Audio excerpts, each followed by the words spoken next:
This is the Situation Room, the only way to start your day. Was gazetted by His Excellency the President that this was the day that we would celebrate today and remember the day that a new constitution was given to Kenya. And here today we have for the first time Spice Baraza, whereby we will have conversations not just in the room and not just Kenya's biggest conversation among us and guests, but among more people who will come in to share their views in terms of what's happening. And so we say good morning to those who join us from different parts of the country. Good morning, everybody. Good morning. Karibu sana. And as we get into that today, also helping us along with a conversation is someone who will talk to us, talk with us around human rights and actually what we've been able to or not achieve. Dr. Maxwell Miyawa is an international development law scholar and advocate and joins us as well this morning. Doc, good morning. Good morning. How are you doing? I'm great. Karibu sana. And thank you for being here with us in the Situation Room. Good to have you here. All right, even as we look at that and get into that conversation this morning, Dennis is here as well. He's going to share today's proverb. We'd like to hear from you, Daktari, and from two of you what your interpretation would be on this proverb. So yes, our proverb today comes from Seychelles, a country in the southern part of the continent, made of islands. Tourism continues to spearhead the country's economy. They are big in fish farming, especially tuna fish from that country. But let's go to our proverb today. Strike when the iron is hot. Strike when the iron is hot. How would you interpret that? I think probably I must have heard of that proverb when I was young. There is always time for everything, I think, in my interpretation. But in English, of course, they say the opportune moment or opportunity. The opportune moment is actually the best time for an action or an action-oriented plan, so that when that moment comes, make or take great use of it. There can never be a second chance. Or if the second chance is there, it may not be as the best as the first. So I think it's always very, very important that when the opportunity arises, make greater use of it, ultimate use of it to your greatest benefit. Yes. So I'll give an opportunity to those joining us today, a lady and a gentleman. So I'll just go with the lady next to me, and then the gentleman with the microphone just stand and as well I interpret the same. I think strike when the iron is hot. Probably my best interpretation would be that finding the right time to do what you need to do. Because sometimes you know what you need to do, but the timing is off. So you have to find the right time to take the action you need to take and do it to the best of your ability while you have the time to do it. Sometimes you will not always get everything coming at the right time. So for me, I want to look at it from an entrepreneur's point of view. And sometimes we have brilliant ideas, but there are many ideas that I've never seen the light of the day because someone is waiting for the right time to start. They want to have enough money, they want to know someone. But the good thing is the moment you start, you realize things start aligning. So it's always good to start when the idea is still hot. Yeah, very well. And I think once the microphone comes to you, you'll just introduce yourself as you respond to the questions or contribute to the conversation. Back to you, Indu. Absolutely. Thanks, Dennis. Okay, so getting into this conversation, 15 years into the promulgation of the Constitution, we're looking at a couple of schedules, actually not a couple, 5 so far, and getting to the place where the implementation of the Constitution is still one that we are dealing with, you know, and we'll start off with you, Doc, is that when we look at the human rights record, the preamble to the Constitution, of course, beginning with we the people, then have certain rights, privileges, sovereignty that has been accorded them by nature of the fact that they're Kenyans within a boundary that is the geographical space that is Kenya, but the subjective side of it, which is the spirit of the country, that they're granted certain rights. And when we look at human rights, the right to life, the right to food and shelter, the right to an education, the right to protection and securities, the right to not be killed or disappeared, those are all entrenched in the Constitution. And these actually made up the first to second schedule of implementation. While they have been implemented, are they being practiced? And what would you see is a threshold that has or had not been met? Okay.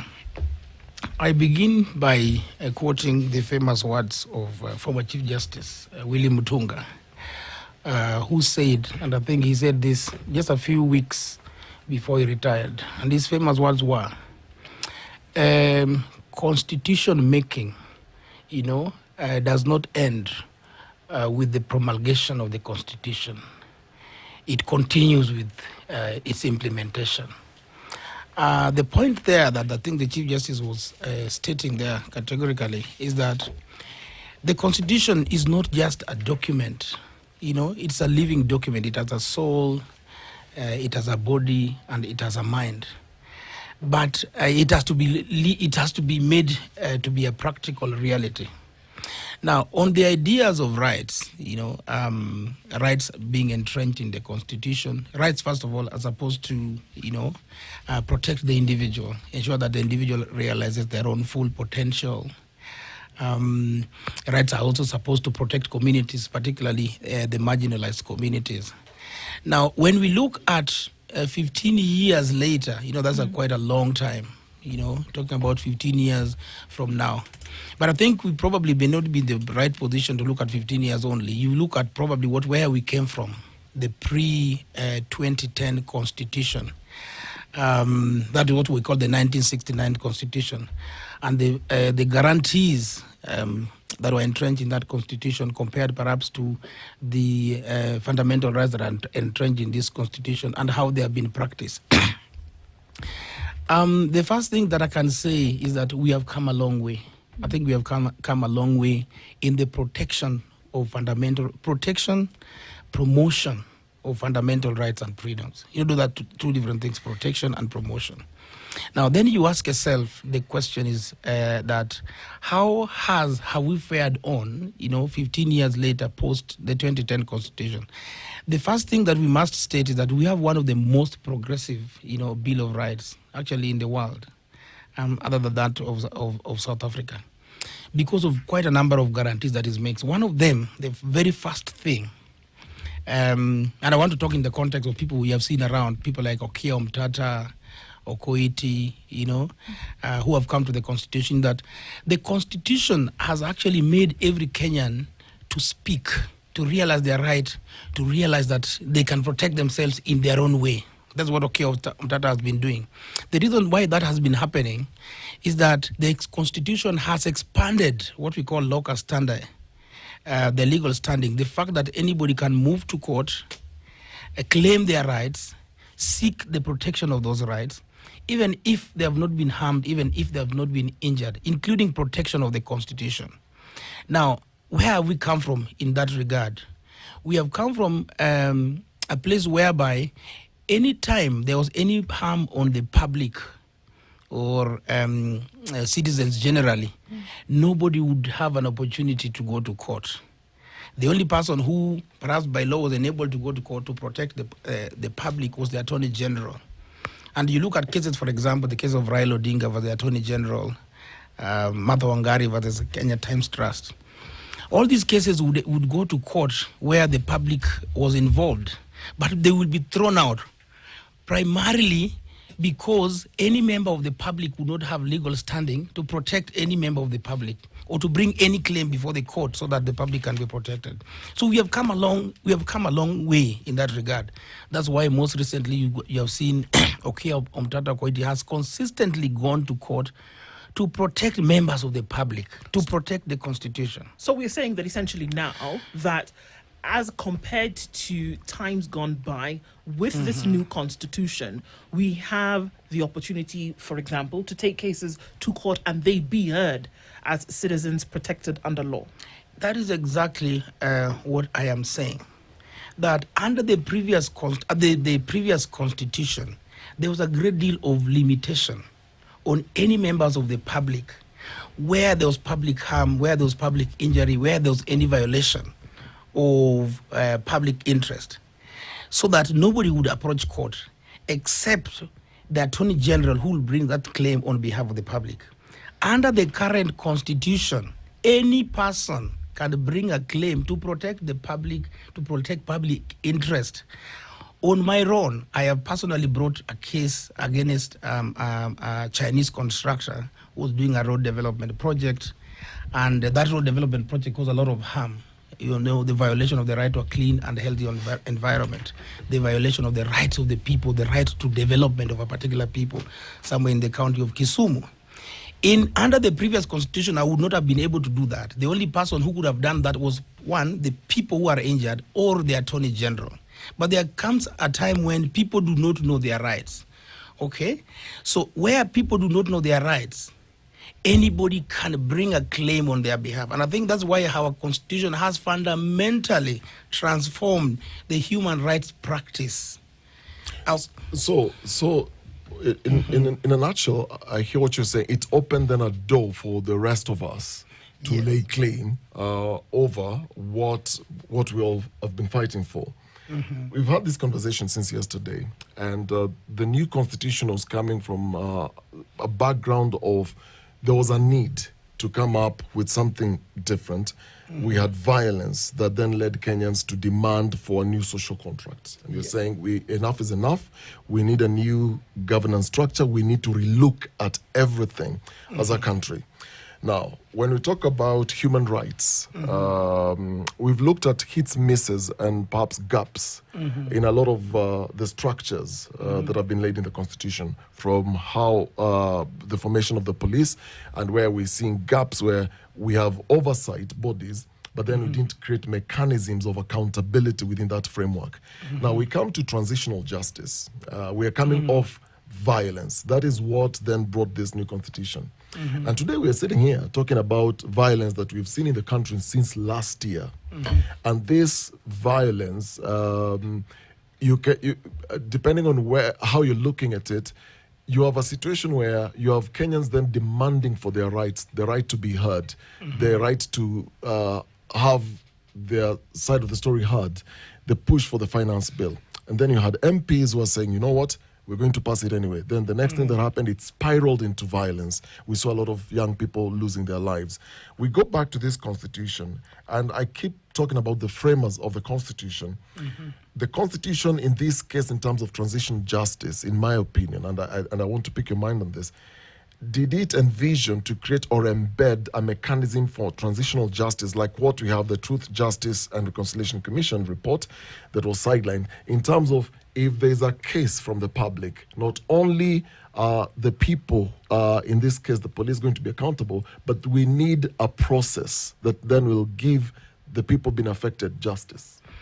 I think there you're talking about a very important value, constitutional value, the value of accountability. And accountability, essentially defined, means, one, that you have to be responsible. So there must be certain obligation that you have to fulfill. That's one aspect. So the responsibility dimension of accountability. The second aspect of accountability is that you have to be answerable. Answerable means you, when called upon, you should be able to explain and give answers, satisfactory answers to the people who are affected. The third aspect of accountability, of course, is the sanction dimension of accountability, that if there is any injury that you have occasioned to the people, where the people have suffered harm, you should be able to be sanctioned by law. And sanction can be in terms of punishment, it can be in terms of public censure, it can be in terms of making people to pay a fine. Or making compensation for that matter. And of course here we have been talking about compensation, particularly in cases where people have been harmed, people who are expressing their rights, people who are demonstrating and picketing and have been harmed. Let's begin with from a very, very critical institution that is envisaged and being provided for in the Constitution. That is the National Police Service. The National Police Service, of course, it's very critical. And we can talk about the police generally, not specifically in relation to the Kenyan police. The police, of course, remember, is the arm or the institution of coercion on behalf of a government. A government is an entity that exists in law to maintain law and order, to ensure that people follow the law, to ensure that people are not harmed, or there is no injury inflicted. But at the very heart of the police cultures, at the very heart of police culture, there's one aspect that is always inescapable, is inevitable, are with the police. That is the culture of coercion, the culture of brutality in our country. But it's not only in Kenya; it's across the board. I mean, the police force is always very, very coercive. Even that's why they wield a gun every time that's why they're in uniform. Now, the thing is this, that in the process of, and this is what the Constitution envisages, that where a person exercises public power or in the process of conducting public duties, and there is an injury that is occasioned, he must be accountable. And that accountability as well applies to the police force. This arm or agency of the government that always is very coercive, is always very brutal. In fact, that's how the police looks at themselves. And that's why they changed it from force to service. But now, yes, that's why it has been changed. But you know what? One thing about Kenyan cultures, public cultures, that cultures really don't change much. And I think that's why there has not been a mental shift. There's a lot that is coming from this side, Wakili. But even as we have the discussion on National Police Service, remember as the Constitution was being implemented now, there is the aspect of the appointment of the Inspector General, where that now was supposed to be led by the Commission. But you know that Parliament went in and changed how that is done, and the President now had the right now to appoint, then forward that to Parliament. But even as we talk about that, you talk about the Bill of Rights, where we've come as a country. One would ask, we've come from far, but seems as though we are going back to where we were, because nothing much has changed. Look at, you go demonstrate, you're shot. The President himself tells you, I'm going to shoot you in the leg. A member of Parliament, given these powers by Kenyans, says, don't even shoot on the leg, kill them. That is just the reality on the ground. But that's not me to say. Let's just hear what these gentlemen and ladies here have to say. I'll start with the lady. Okay, my name is Eva. I think our struggle with implementing the Constitution, as Dennis said, is mostly accountability, because the system depends entirely too much on personal integrity. Because it depends on who is in the office, and that determines how things are run in that office. When it comes to roadside proclamations about shoot people in the leg or shoot to kill and all that, that again is dependent on personal integrity, because we've seen cops who will engage with protesters reasonably. We've seen them get insulted and engage with protesters reasonably without any use of force. We've seen cops who have decided, you know what, I'm not dealing with this, and they shoot. They don't care if you die. They don't care if you're injured. That's not their business. We've even had them say things like, you're lucky you're not dead, right? So the reality is, all those oversight commissions, whether it's IPOA or EACC, even the judiciary, it is entirely too dependent on who is sitting there and their personal integrity and their philosophy on how leadership should go. Instead of having a situation where the framework for accountability does not depend on who is in office. The framework for accountability ideally should not depend on whether or not you believe I have the right to live or the right to tell you that you're being stupid. That's because that's what brought the issue, right? Because someone said something and you decide, you know what, I'm offended by this. You get arrested, you get beaten, someone is dead right after that. So ideally, we should move past depending on personal integrity and just build frameworks that work. I think we'll take two more. Go ahead. My name is Obed, and I think it's important for us to go backwards to understand where we find ourselves, especially in terms of issues to do with lack of accountability. The police force and how it was set up especially is a colonial relic, and it was supposed to protect the colonial system at the time, and over time we've inherited it and not much change has been done. The people who've benefited from this are the political class, and they've done it at the expense of the ordinary people. That's why it's very difficult for them today to understand why you go to the streets to protest, despite the fact that the Constitution has given us the right to do so. And this is informed by a relic of also, we call the Public Order Act, which is problematic. And we tried to change that recently. But at the core of it was the Public Order Act, which was problematic. So the concern is we may have cosmetically changed the police from police force to police service, but we didn't change the software, the people. We didn't train them to learn to deal with people and understand that the structure of the new constitution is not the old type, but a new system that is, we say, more advanced and very progressive, but the people want to live with the old order. It's not possible. Yeah, thank you. Kindly stand so that I can see the comment. Yeah, thank you. My name is Anthony Mureithi Moko. I think just to take a back step, when the young people in this country rose in June 2024, they had one simple demand: implement the Constitution. And when you look at the Constitution, it gives separate arms of government independence. And the reason the framers of the Constitution found that to be wise was because the Constitution was supposed to provide checks and balances. Okay? But where are we today? And I'll come to the most recent proclamations by I think it's the leader of majority. When the president, that is executive, attacked the parliament, what did they say? He takes to the floor of parliament and says, we can remove you from office and there's nothing you can do to us. So in that moment, he chooses to exercise the authority given to them, parliament, by the Constitution.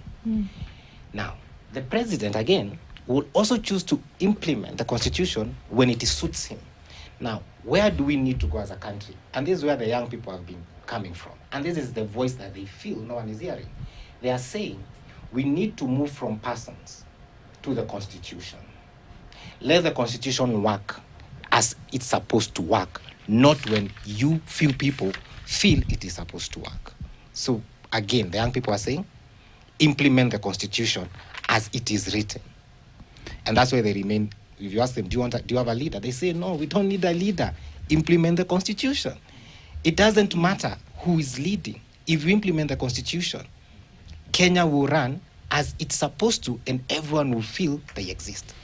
If we implement the Constitution, Kenya will run as is. Is it about individuals or is it about constitutionalism? So let's look at a time gone by where previously to open your mouth and say something would possibly land you, in jail, or worse, would land you disappeared for some time, and then maybe either you turn up dead or, your family members are at a loss as to what happened to you. Many would say, Doc, that the gains that have been made guarantee you just that we can sit in a room like this and have views and we can speak about them in a public manner. Looking at the Constitution over the last 15 years, that it has guaranteed those rights. But what we're saying here seems to be different from that just because you can speak in a public setting doesn't guarantee you that right which has been enshrined in the Constitution.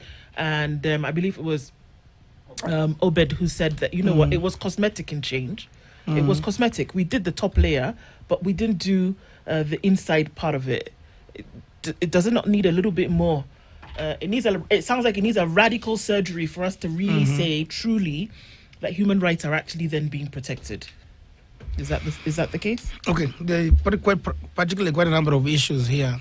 Because it is true that constitutionalism has not quite guaranteed us some of these rights. Of course, constitutionalism means, in broad terms, things to do with democracy, the exercise of fundamental rights and freedoms, the exercise of judicial powers, separation of powers, and so forth. And this is, I go back to where I started from, that the promulgation, the constitution making, does not end with the promulgation of the Constitution. It begins with its implementation. Clearly, 15 years is such a short period of time that we expect, the actualization of all the visions of the Constitution. Remember, there are quite a number of visions. Human rights is one of them, leadership and accountability, devolution, sustainable development, and all these other things. And they will take quite a number of time for us to realize some of them. But here, because we're talking about human rights, anytime we're talking about the implementation, the realization of human rights, we're talking about institutions. And I think I go back to where we're talking about the police, institutional cultures. And I think one of the issues that Dennis raised is that how is it that we expected the Constitution to give us a new beginning, a clean slate, actually a complete break or disjuncture from the past. And that disjuncture would have seen new police cultures, new police behaviors, new political behaviors, new political cultures. But that is not the case. And I think I remember when I was young, by the way, anytime we saw a Land Rover in our village, you would duck into the thicket, you would jump into the river, because that was the hand of the president. But it still happens today. Does it not still happen today? And yes. I think this is what folks are saying. Yes. If we can take an interjection just a little bit, Doc, that in the days gone by, you would jump into a thicket. Well, today, during a protest, or if you said something, or even if you put something on social media today, that you are afraid that somebody might pick you up in the evening. And just to bring in the same perspective, because Obed's talked about something to do with cosmetic, and I feel there's a big disconnect between the political class and we the people. Because look at what the people are asking for, implementation of the Constitution. What are they asking for? And then look at the political class, the kind of bills they are coming to propose. You can remember the bill that was proposed by the former MP, Geoffrey Ruku. You can also look at the one that was proposed by Esther Passaris. They're looking at having more punitive legislations that will protect them from the civilians, whereas the civilians are asking for more accommodative legislations that makes us feel part of this country, whereby when the Constitution is being implemented, all of us feel safe in our country. But what is happening? Right now, no one is feeling safe. So we are looking at, can I peaceably go to the streets and protest and picket for my rights?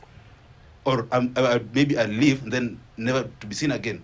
So what are we looking at? I think there's a disconnect and there's lack of goodwill in implementation, because every other person who is in the political class, on the ruling class, they're looking at how can they protect and preserve, and we're not making legislations for posterity, because if you look at such bills, they're looking at how can we protect ourselves right now. But when we are outside there, they're the same people who will be now calling against the same.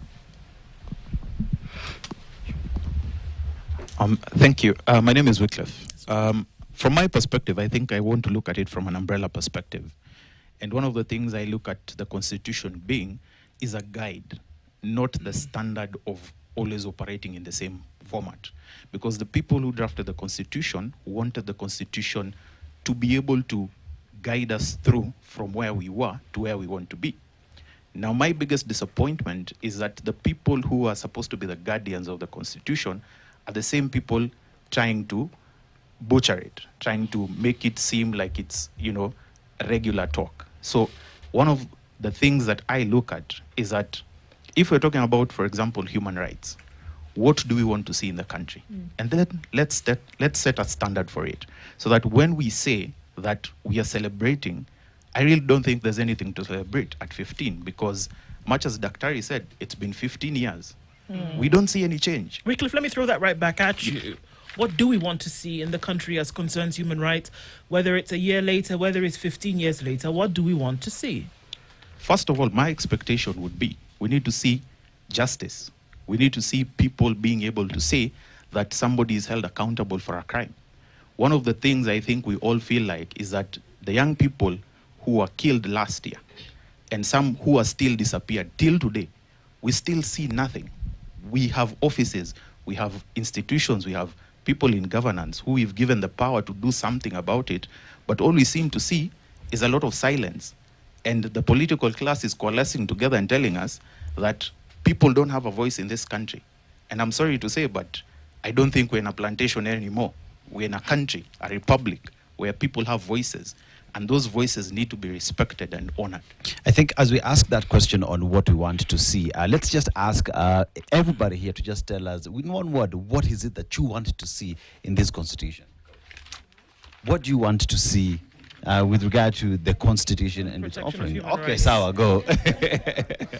I don't know how to use one word. Right. My name is Sophie Mokorenje here, and I would like to see, first of all, it is absolutely naive of us to expect the government of William Samoei Ruto to implement the Constitution, because he led the campaign against this constitution.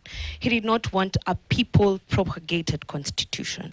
So sitting here and expecting him and his cabal to implement this constitution is wasting our time. In fact, we should be thinking of who then should we mandate with implementing the constitution. But if you look at the way the constitution is structured, it is structured to give the people power. And the people power can be exercised directly or indirectly. But if you continue to read into it, the powers are more given to the indirect control of the people through the parliament. But if the parliament fails, then Chapter 15 goes to talk about the independent commissions that are there to oversight the state and to ensure that the state actually implements the constitution. But then there's a catch. Parliament is still the one that is mandated to fund these institutions, to oversight state organs. So have we shot ourselves in the foot by mandating Parliament to fund these oversight institutions? Yet what we're seeing right now is the continued defunding of the state organs, of the commissions that are mandated to oversight them. In terms of what I want to see happening, there's been conversation going around NGCDF. I think I want to see the retention of NGCDF. NGCDF speaks to a fundamental question of social empowerment, of social justice. Those people who are not able to go to school, those areas who have been marginalized for years and years, schools that are dilapidated. When we were young, we went to schools where the door and the window could not be differentiated. We went to school where the floor was all as dusty as the road outside there. Now, I know there have been conversations around, and I'm still talking about social and economic justice to the people who deserve it as part of the implementation of the Constitution, as part of looking back from where we have come from. Now, the Constitution entrenches what we call social and economic rights. Social and economic rights, of which the right to education is one of them. And as a social welfare program, we should be asking ourselves, the country, how do we realize, for instance, the right to education for the people who need it the most? You know, and CDF helps people, even if that's 3,000 or 5,000 shillings, it helps people down there, people who are not able to afford food, even in those day schools. Places where there is no schools. Actually, in my area, the last school that was built was in 1989. We're talking about a particular infrastructure, just to shift the conversation. So in terms of realization of the various aspects of the rights that are entrenched in the Constitution, there can be several mechanisms of doing it. It can be at the national level, at the county level, it can be at the constituency level. I know there have been conversations around the fact that, you know, MPs should only be involved, constitutionally speaking, in representation, legislation and oversight, and that they should not be involved in development projects. But I think the Constitution gives us a duty to protect rights of others, to ensure that the rights of others are not violated. So each and everyone has a duty to uphold the Constitution. Now, in terms of progress, in terms of the realization of rights and fundamental freedoms, other than entrenching social and economic rights in the Constitution, we have seen the judiciary has made pronouncements, for example, that protects particular rights and fundamental freedoms. One of them, of course, the right to housing. There was that case here in Nairobi, it's called Mitubel, those people who live in Mitumba village. And for many years, the government did not have any policy on housing or how to protect people who live in the slum areas and so forth. And we have seen court making pronouncement to compel the government to undertake particular actions. So the Constitution is a living document, it's a living tree.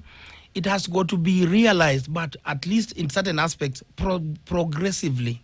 You know, you do not expect governance to change overnight just merely because we have the Constitution. But in some cases, don't we expect that? And there we go, and it's going crazy. So we'll take a couple of comments from you in just a minute. And this is coming off of this premise that I think that's the problem. That shouldn't we expect it to change overnight? Shouldn't we expect that certain things should stop and other things should start? Dennis? Thank you. I have one big problem. At least where it all starts is everybody has a right to life. That's the only other way you can enjoy all the other rights.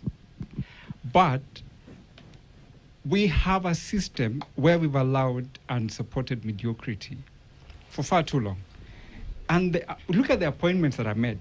Look at the people who are given responsibility to take care of very fundamental and institutions.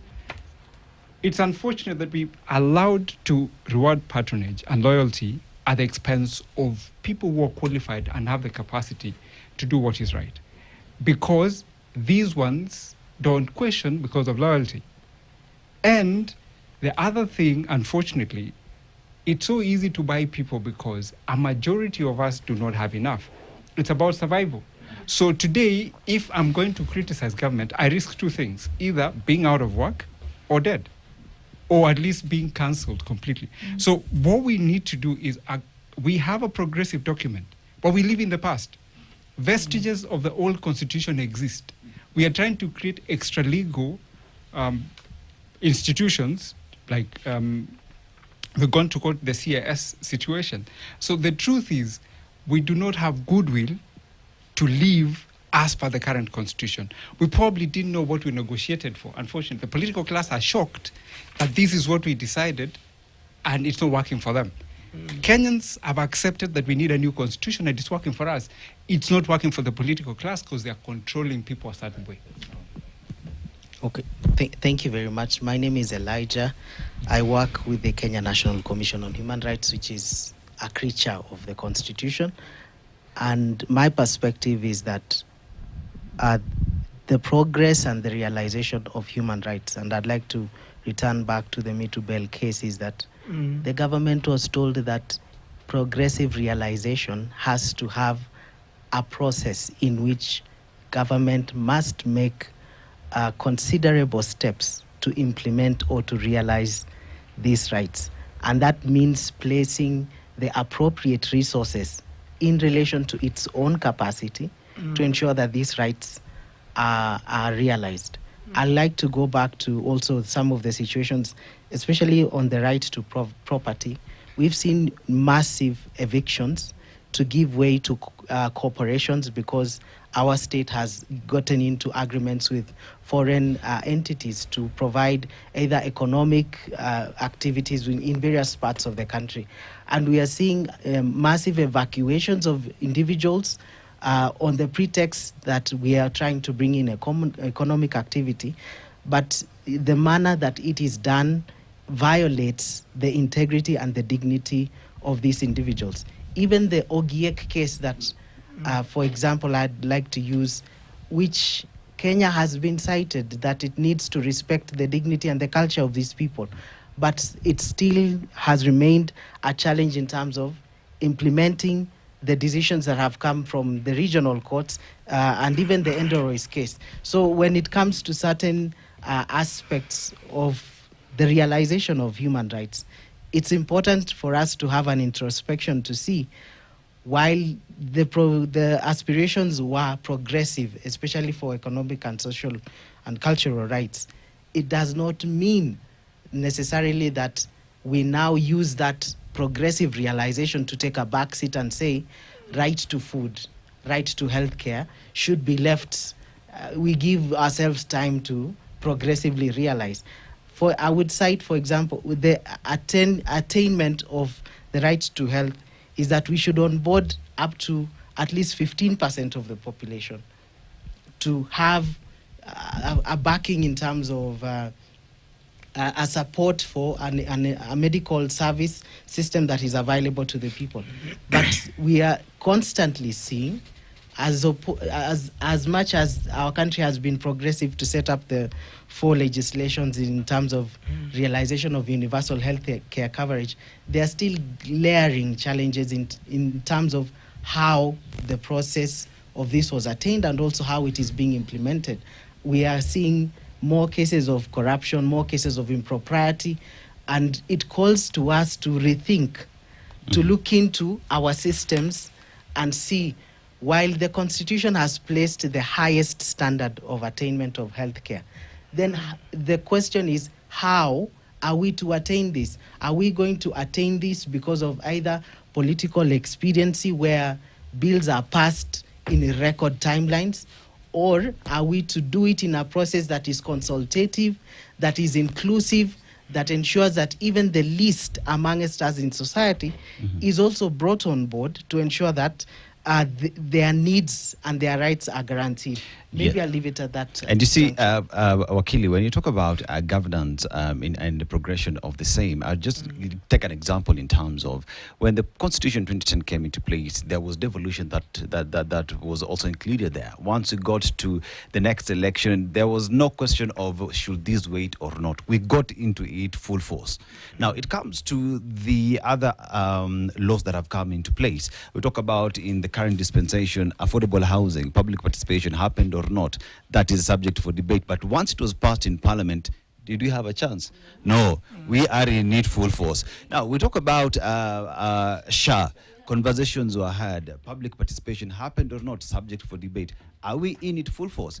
Then when it comes to governance, why does there seem as though we can wait? I think the problem is we've started talking about progression in terms of at my time, when progression should have milestones.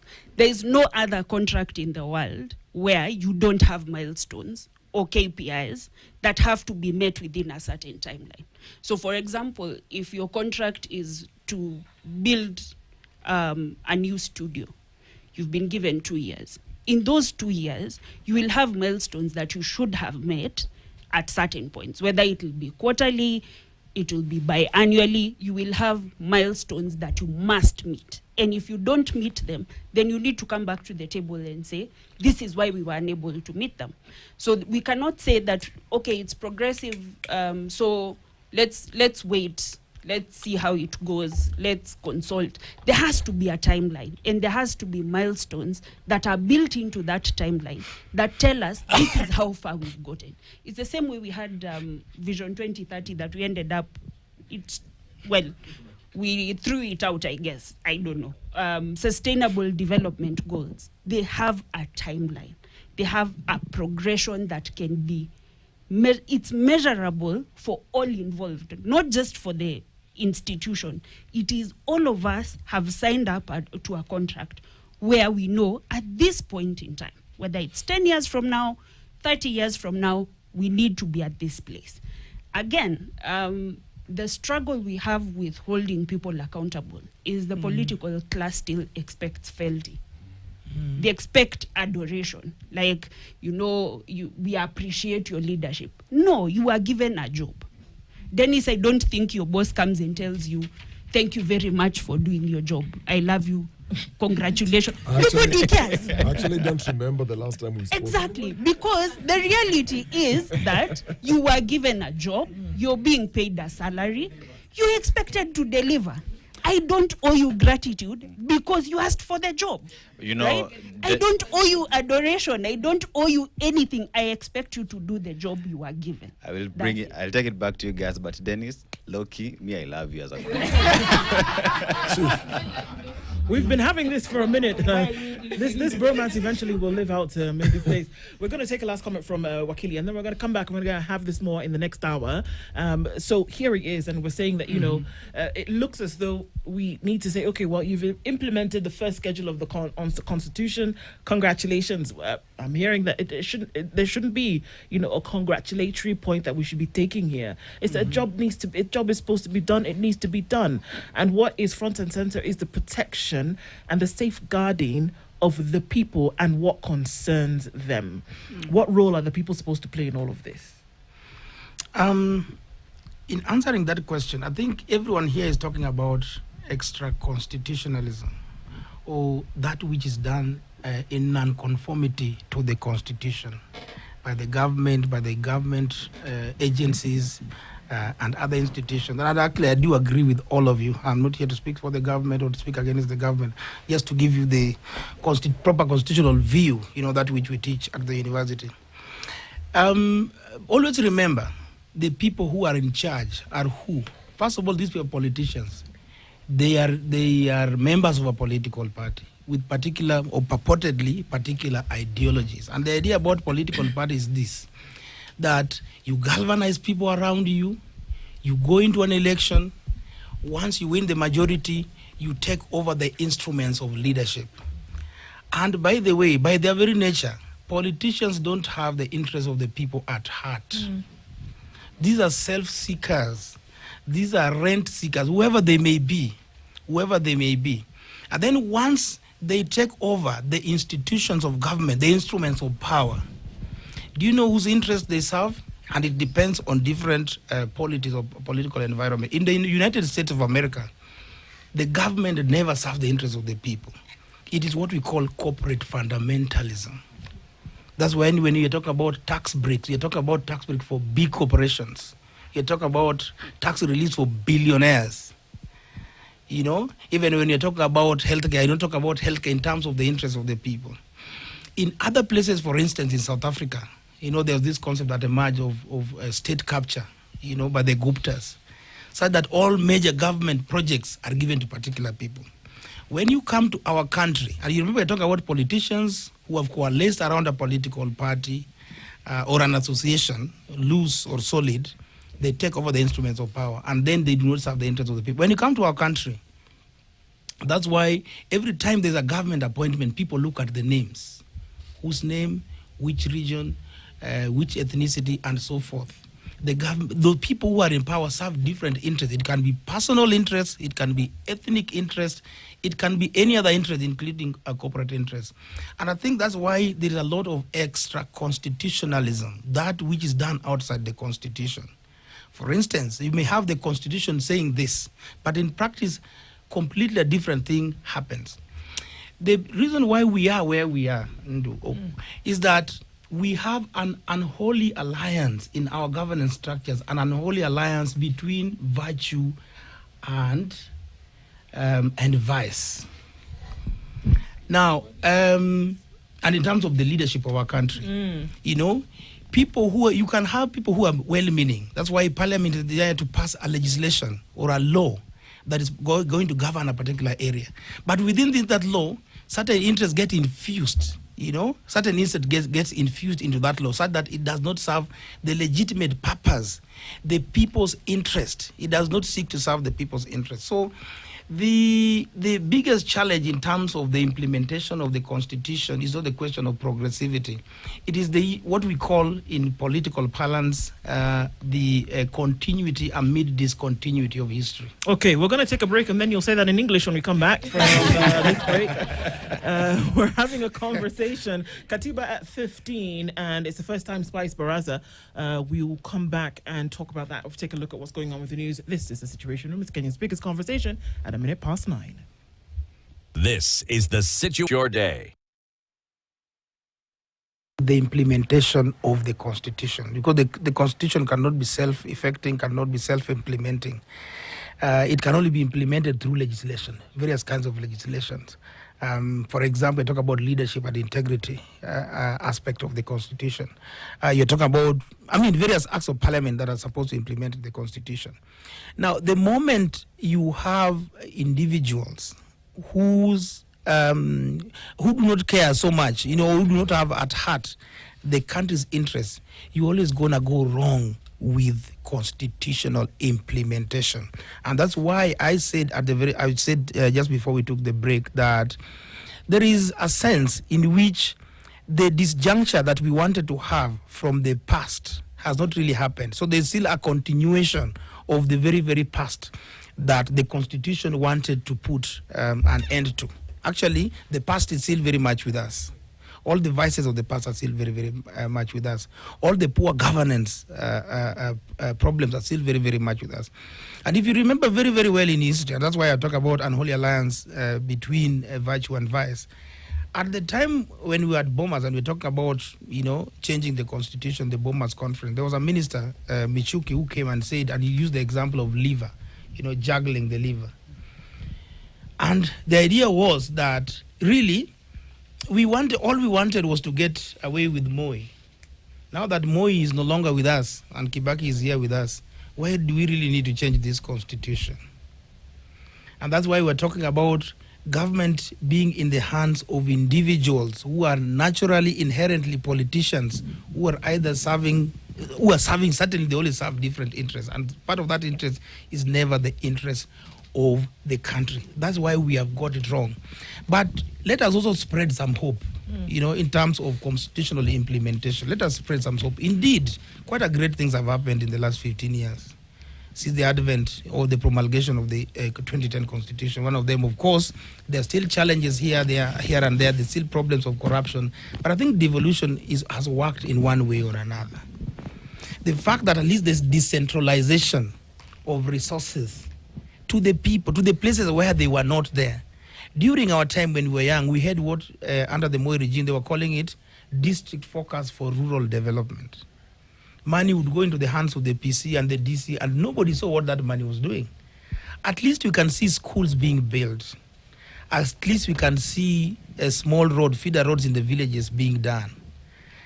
At least you can feel the presence of the government, of the people, by the people, at the local levels. We never saw them. We only saw police Land Rovers in the villages when they were coming to arrest people who were doing brewing changa, or people who are opposed to the Moi regime at that particular time. So in terms of that aspect, it has worked.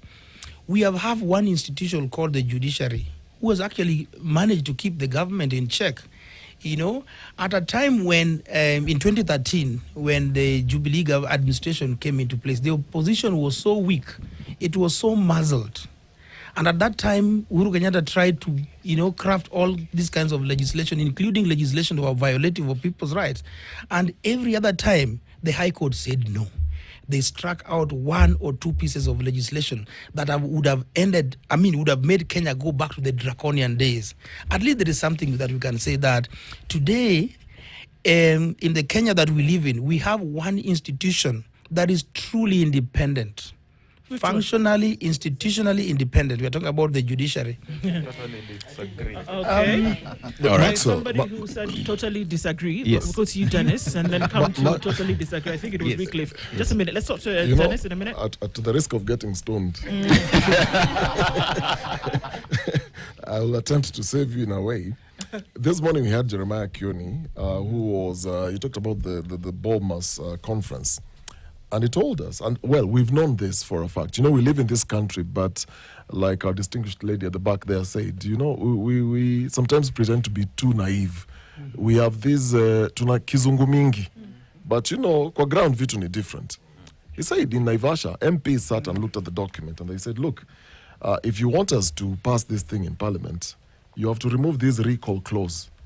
There's no way they will pass something that will fire them. Or that will create an avenue for them to be recalled.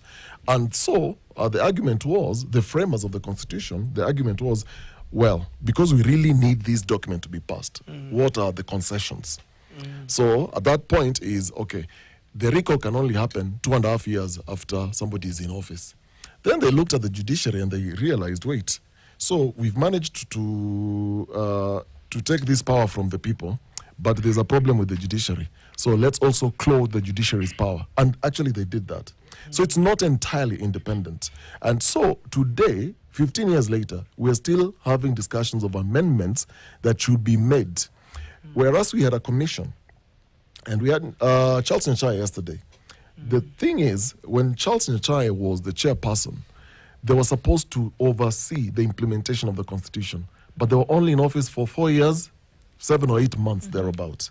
The argument is, currently, they should have stayed at least 10 years to try and look at the measures. You have hits, misses, and the gaps here. So let us try and adjust a lot of these things. Now, my question is, looking at all these conversations, we'll still have to go back to this same parliament that is in a relationship with the executive. And you look at everything that they pass. Yesterday, we were looking at a headline here where now we're having a conversation around pension for judges. Governors are lining up. MCAs are lining up. Ex-councillors are lining up. There's also a conversation and a bill to go as far back as 1984 to 2001. Pay all these people pension. These guys are not passing any bills that touch on these guys in studio here or myself or yourself. The thing is, it looks like the Constitution has been captured by the National Assembly or by the politicians by extension. What is it that then we'll need to do? Because we're talking Katiba 15. Let's think of the next 15 years with everything that has been happening. with this constitution. What then do people need to do to make sure that they take power back, amend a lot of these things and remove a lot of these things that have given these same people power? And when they go back to parliament, they're the same people we expect to pass laws that are going to affect them. It will not happen. This I want to tell you that I have no answer for you. Okay. Because these are deeper. Yeah. These problems, these governance problems run quite deep. And the problems are there at the various levels of the executive, of the judiciary, and the parliament. And ever since we have had no solution. So I cannot sit here and pretend to make solutions. But I think because of the age and the generation and the time in which we live in, let us start also talking about accountability from below. Not top down, but bottom up. The people today, the people of Kenya, of Kenya today are very conscious about their rights. Actually, everybody in Kenya, including my mother, knows everything that is going on. So that if the executive is not working, what are the people of Kenya saying? Can we craft our own mechanisms of putting these people into check? And we do not have to wait until the elections time. We do not have to wait until elections time. The people can come up with their own mechanism of checking these politicians. Well, they tried to do that last year. This year, and when people are talking about accountability, people only talk about arresting people and taking them to court. This is what accountability should essentially mean.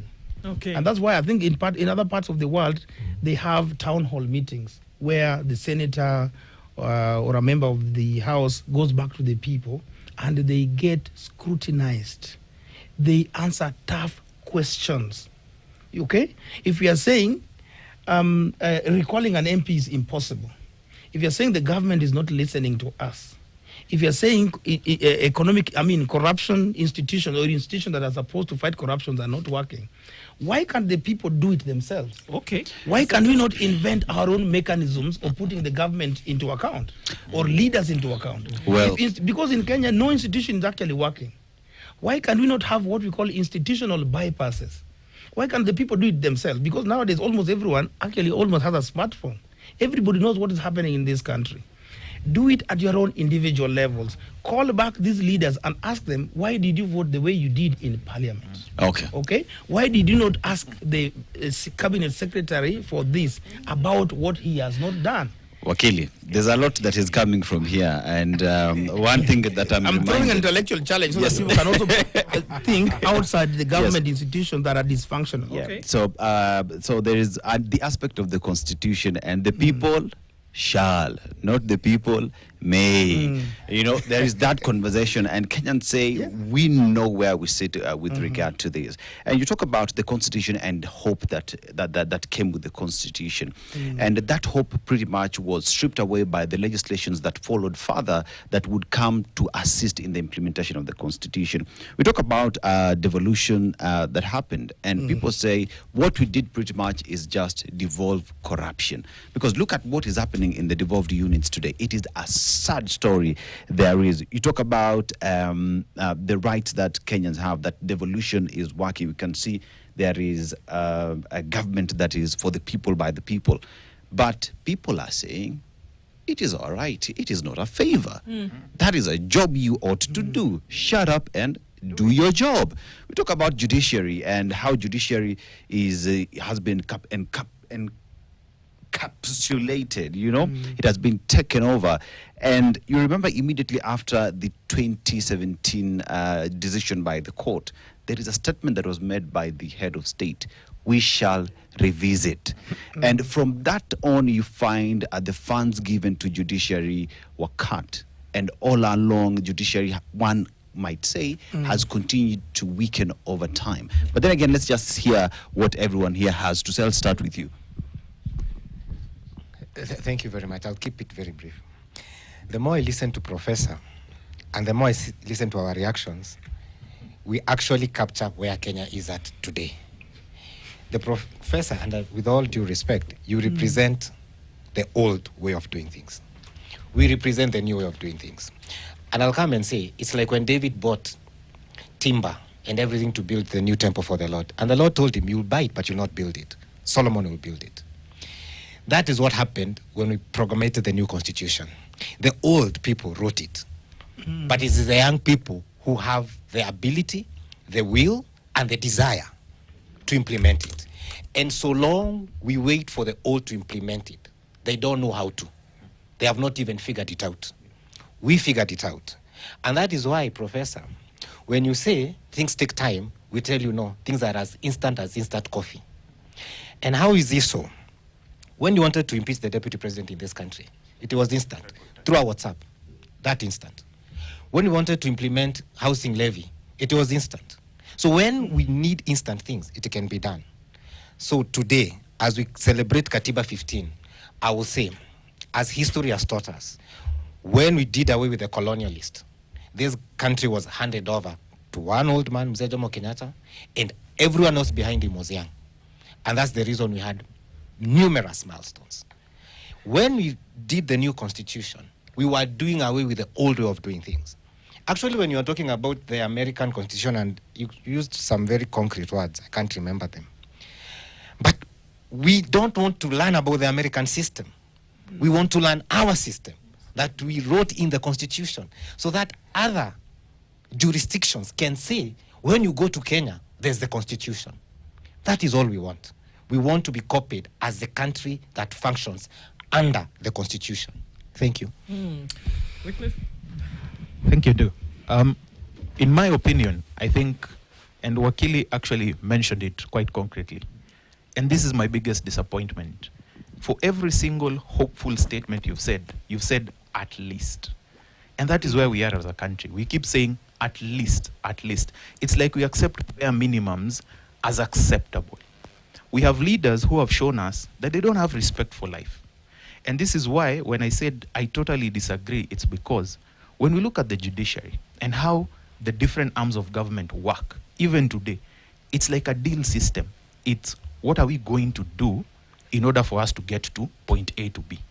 A very good example is the housing levy. We have a court that said this thing is unconstitutional. However, we give government time to correct it. Why? It's a system of compromises. And that is what is disappointing a lot of young people in this country. That we cannot sit back and say, for once, enough is enough. We have a problem. Let's fix it.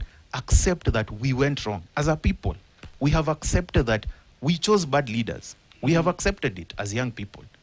But the people who are in those positions of leaderships don't want to accept that there is a country beyond them, that people have a future beyond them.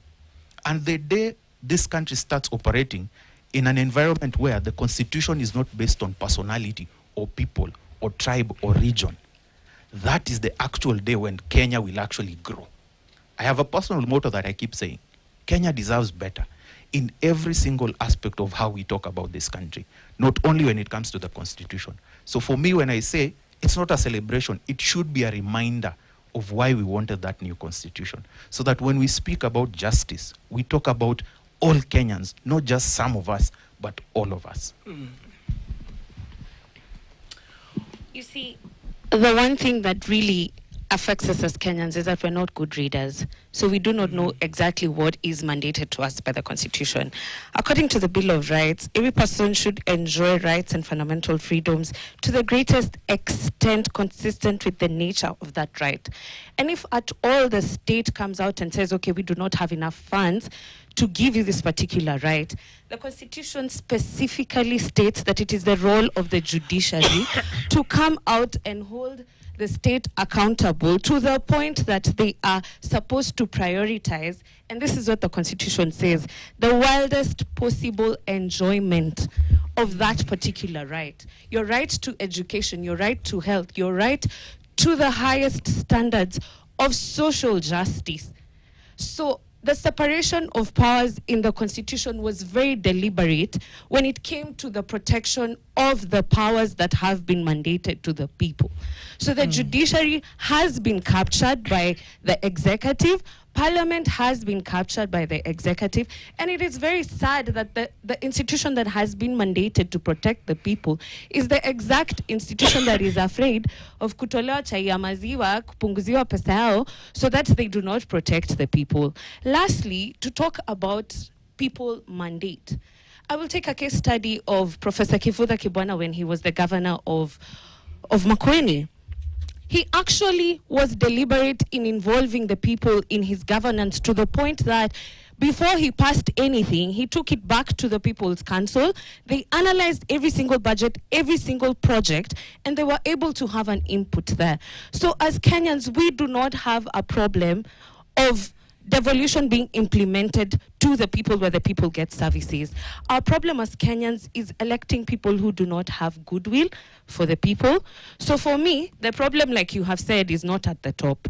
The problem is with us as Kenyans when it comes to analyzing the people who we actually give the power to exercise on our behalf. So it begins with refusing to be given those 1,000s and 2,000s. In fact, we should make it very expensive.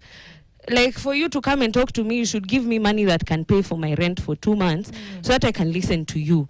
And that is why they serve their own interests. They want to return that money that they have given you to listen to them. And that is why it is never about the people, but about them. So as Kenyans, we genuinely need a mindset change. Perhaps that's a question that we can look into, Asato, and there is, even as we ask this question out, every time we talk about the fact that leadership is a representation of the people, that who you select as a leader at whatever level it is actually the person that you would also be if you were there, right? So many have said that we can paint the brush strokes of critique, but who are we actually putting into positions of leadership? Are we thinking really beyond standing in a line in the second Tuesday of August to make the decision at the ballot? Beyond who are we actually making the decision to put in? What do you think? Everybody here is of voting age. What do you think when you're making the decision about who you put into power? We again had a conversation previously where they said, are you voting in people of character? Then it is your fault. If you have not voted in somebody of character, how do you expect that the implementation of the Constitution is going to take place when the people that you've put in are there for their pocket and not for your protection? How? Thank you very much. I think one thing we have to always focus on is purpose-driven leadership. Unfortunately, even those that are in power, they have the purpose, it's only that it's negative purpose. So we have to look at, when we are going to vote, who are we voting for? And that has been the major problem, because we agitate all we want, but then when it comes to the very time of making the very important decision, we forget. And we're like, who is our person? Where do they come from? Which language do they speak? Which political party do they come from? And all that. So you find a parliament that is full of, maybe, because I've always had an issue with the ruling party having the majority in parliament, because at that point the MPs forget they were elected by the people and now they start serving the party leader. My prayer is, when you're going to vote come 2027, can we look at, because the problem stems from the people who give direct mandate, who are the MPs. If we have people that are straightforward, people that we can vet based on what they do or the track record they have, but not based on what they say, we will have a better country moving forward. Thanks. I think the struggle with who we vote for starts with the nomination process, because very good candidates falter at the nomination point because they don't have the funds, right? And normally what ends up happening is the person with the deepest pockets gets voted in or gets nominated to the ballot. And then at that point, it doesn't matter, because the choice is between, a rock and a piece of coal. There is no difference, right? So the struggle is making it, opening up the space where we are not glorifying wealth as a sign of wisdom or as a sign of competence, because we have that problem. Unfortunately, there's a certain mentality we have that because you've made money wherever you've made it, however, we don't even care how you made it, but because you have money, you've shown up with 3 Prados and a V8, then suddenly you know what you're talking about.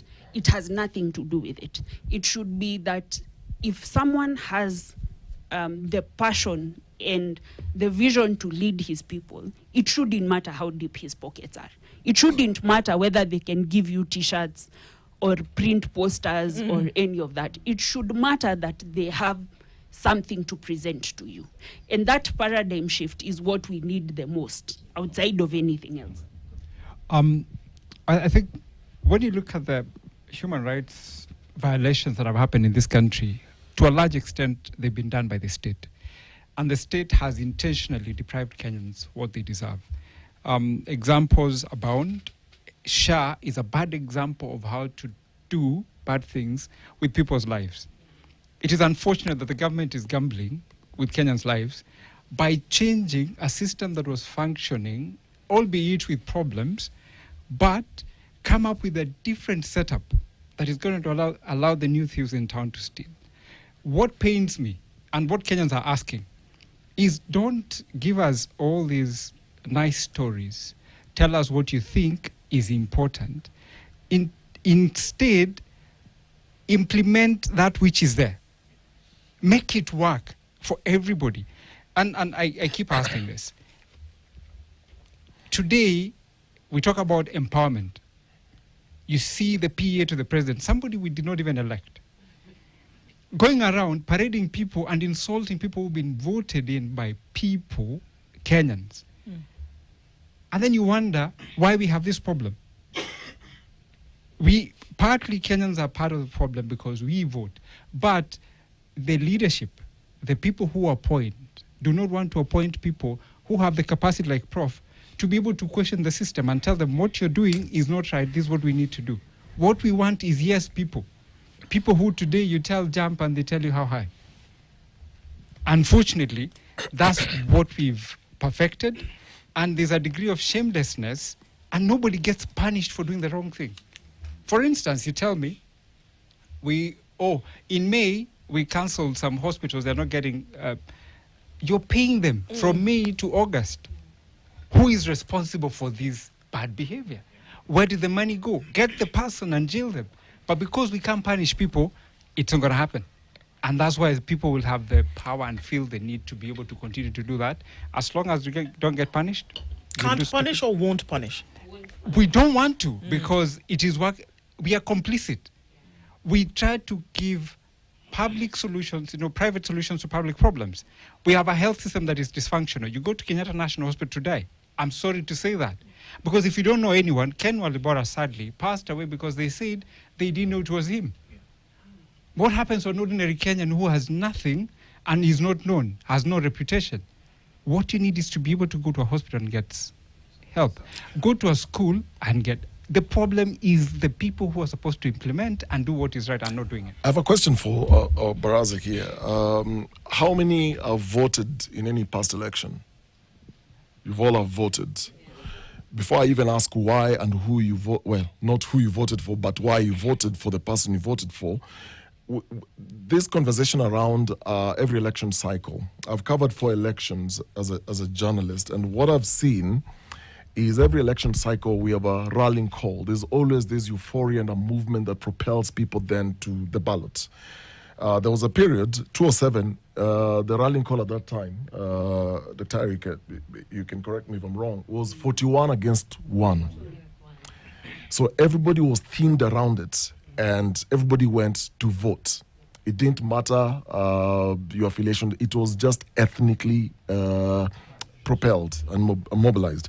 2013, we had, that's the period when we had the conversation around the analog and digital. So it was the young tax versus the old tax. At the time in Parliament, the average age was around 60, the average age. So people then said, we want a lot of young people in our Parliament.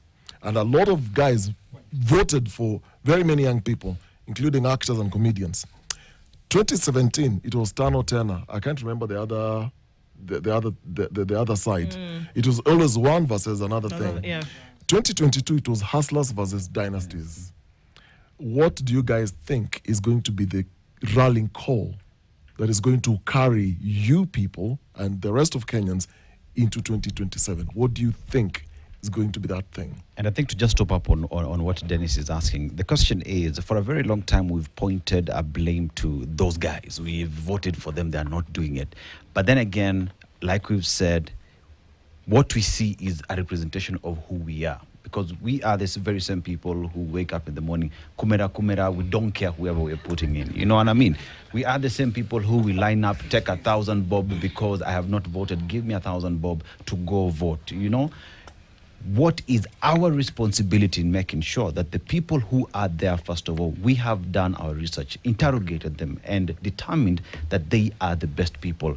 Or is ours to just chill in the house, play Xbox, and not care whoever is on that ballot? Okay, we can talk about how you play Xbox, but that's okay. We'll answer the question.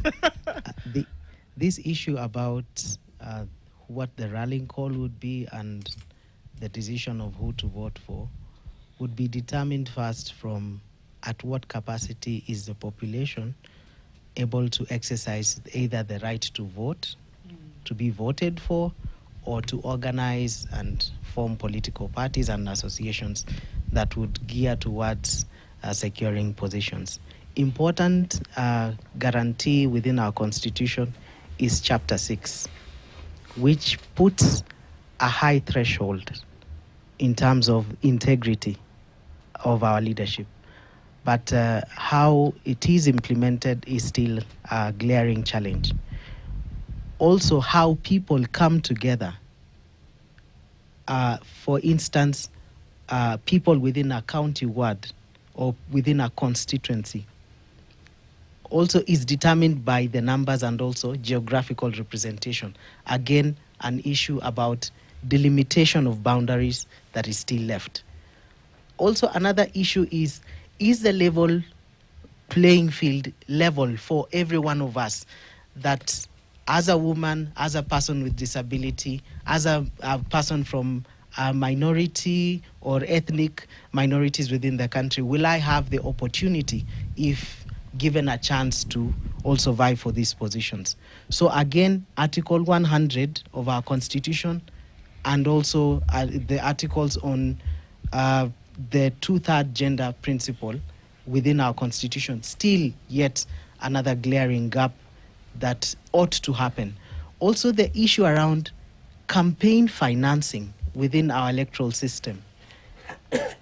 To what capacities are the funding conducted within our institution? We have an act that has remained unimplemented for the longest, passed in 2013, pushed to 2017, not implemented in 2022. We are glaring to now an electioneering cycle where we really do not know where the source of your funding is, and so we do not know which interests you are serving as a political aspirant, or what kind of deals or arrangements will you enter into in the name of preserving or representing the people that you're seeking who want to vote for you. And so some of these challenges must be addressed before we even decide what the rallying call is, because we can come and congregate, and the vulnerability of our population because of unaddressed historical injustices, because of unaddressed economic situations that make most of our population either vulnerable and susceptible to being taken advantage of by the political class, is now the result of what we get is the kind of leaders that we end up choosing. That you can have an individual who's been declared bankrupt, who's been declared not fit for public office, who's been mentioned adversely in different reports implicating grave, serious violations of human rights, taking either a leadership position in our country. So it's also is reflective of our society to say, even as we reflect, could we now re-examine our political processes? How the strength of political parties and the strength of the registrar of political parties and how political parties arrange and formulate, can they adhere to the principles of the Constitution, where we have leaders who are appointed in an open process, not the just process where the nominations or the party primaries are conducted in a manner that we do not know who are the members of a political party.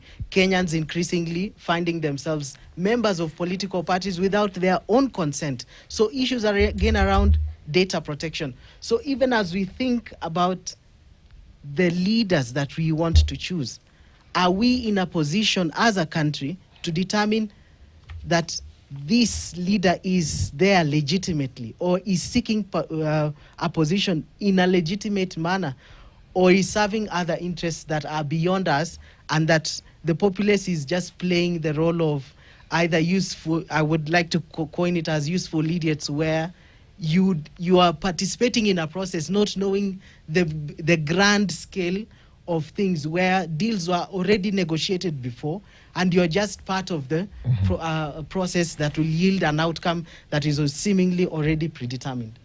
So, Dennis, you ask a very, very good question, because it is important to know what we need as a people who want the change and live the change we want to see. I have taken a deliberate effort with my friends here. I'm a travel consultant by trade.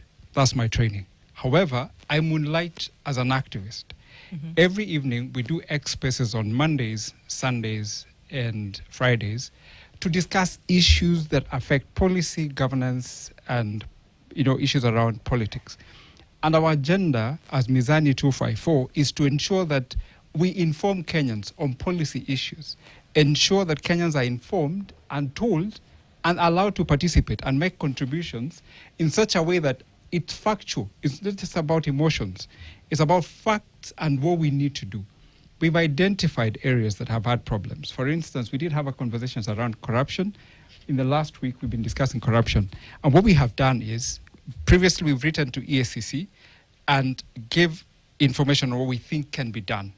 We've also held conferences. We had one in March, where we had people talking about purpose-driven leadership. We had the ODPP and EACC participating.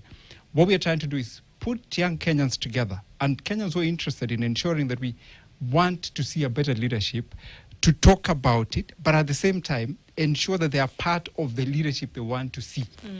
Because it's useless to talk about a country that you want to see, but not be a part of that change that you want to see. So that's what we are pushing as a people, to ensure that we get a leadership that is purpose-driven and one that allows and listens to the people. Not because they are saints or you are a saint, but because you have posterity in mind. Because people have to sacrifice now for a better tomorrow, because selfish interest does not help at all. Wakili, as we come to you just a minute, can I just go to Wakili for a minute and then we'll come back here? Because what I hear, and perhaps it's something that now is starting to stir up in the bellies of people, is that there is a cry for that almost, and if it can't be innate, then you're asking then for there to be a renaissance where you say it's got to come from here. It is not brick and mortar stuff. It's got to come from inside, whereby the people are vested in an accountable government, that it's not just vote you and then we're done with you. It's vote you in and then make sure that everything that you're doing according to the law, but then also according to what the representation of the people dictates. Is that not a possible scenario that Kenya could be entering into today? That's a possible scenario. But I think having listened to all these gentlemen here, ladies,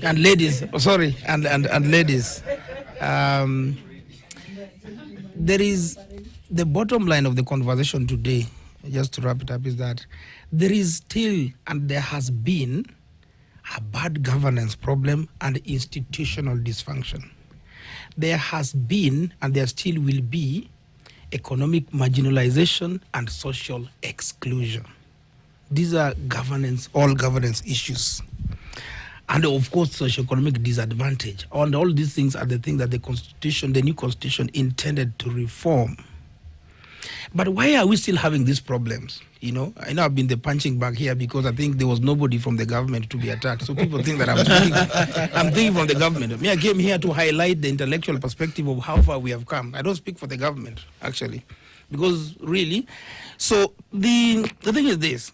The major problem in this country, all these governance dysfunction, institutional dysfunctions, is that we have weaknesses in how we conceive and practice accountability. People think that by voting in new leaders, by voting out leaders, they are holding those leaders accountable. we have to reconceptualize accountability for this constitution to work 15 years from now or post 2010. Can we reconceive accountability? That's why everybody who has spoken here has spoken in what we call in a Jeremiah terms. You know, the hue and cry, like everyone is complaining. Why are we complaining and not providing solutions to these governance problems?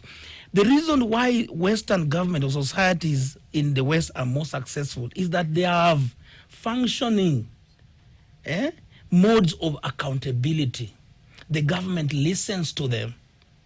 Okay? If we do not reimagine accountability, the 2010 Constitution will not serve us. It will also go down in history as the 1969 Constitution. If election as a mode of accountability is not working, why can, and I have not yet offered a solution, we should actually think about them. Actually, I should expect from you guys that if the problem is accountability, there's a problem with accountability because, one, people don't really want Shiv and Shah or the housing levy, but the government still goes ahead and passes it and implements it. And nobody wants it. But nobody is actually raising these questions. People are just waiting until 2027 election to send the government home. Why can't we reconceive other ways of ensuring that the government can listen to us? That's why I said, if the institutions of accountability are not working, why can we not come up with other measures, even if it is people-centered? The people-centered mechanisms have worked in other societies. That was my point at the very beginning.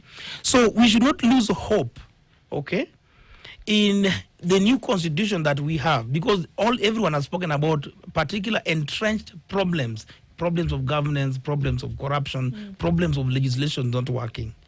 Why can we not think about, and actually I should expect that everyone should give us. For me, in my view, I think we should have people-centered mechanisms of accountability, however they may want to look like. Talking about accountability, there's a conversation here, speaking of human rights. The president, in a Gazette notice dated Monday, unveiled a panel of experts on compensation of victims of demonstrations and public protest, which was one of the ways that then these young people are saying from last year, look, we're not happy with this finance bill, you're overtaxing us, it's a burden for us. They went to the streets. And the thing morphed, and we saw a lot of violence against them from the state. Then this thing escalated to now this year during Sabasaba, where we've lost a lot of young people. And all they were simply doing, and they're saying, look, you can't label us as terrorists when you're trying to fight for our rights. This same constitution is what they're fighting for. My question is, in terms of accountability, in your opinion, do you guys think the president is finally saying, look, I'm going to take accountability on my part, and what I'm going to do, I'm going to form this panel, which has the LSK president, Faith Odhiambo, Amnesty International, Idi Irungu Houghton, and the Solicitor General. And without going into too many details, their mandate will run for 120 days from the date of appointment. And the job is to, among other things, also propose legislative and institutional reforms to address issues surrounding protest and policing culture. Do you feel he's taking accountability? Is there I've not even finished the question, they're all shaking their heads. So let me just throw it to you. What do you guys think? And I think I'll top up on that question. Yes. Can there be compensation? Yes. Without justice? Good.